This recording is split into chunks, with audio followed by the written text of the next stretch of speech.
दुनिया की सबसे बड़ी हिजरत हुई थी जब पाकिस्तान बना था। दुनिया की सबसे बड़ी हिजरत। 10,000 औरतों की इज्जतें लूटी गईं जब ये वतन बना। लाखों लोगों ने जानों की कुर्बानियां की।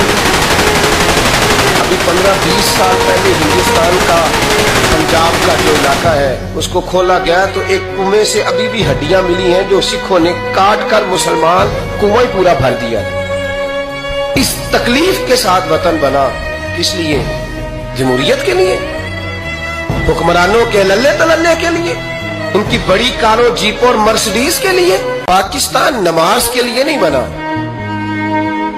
पाकिस्तान तिलावत के लिए फकत नहीं बना, पाकिस्तान नबी पाक के निजाम के लिए बना है कि कचहरी में हुजूर का दीन नाफिज किया जाएगा, असेंबली में नबी पाक का दीन नाफिज किया जाएगा।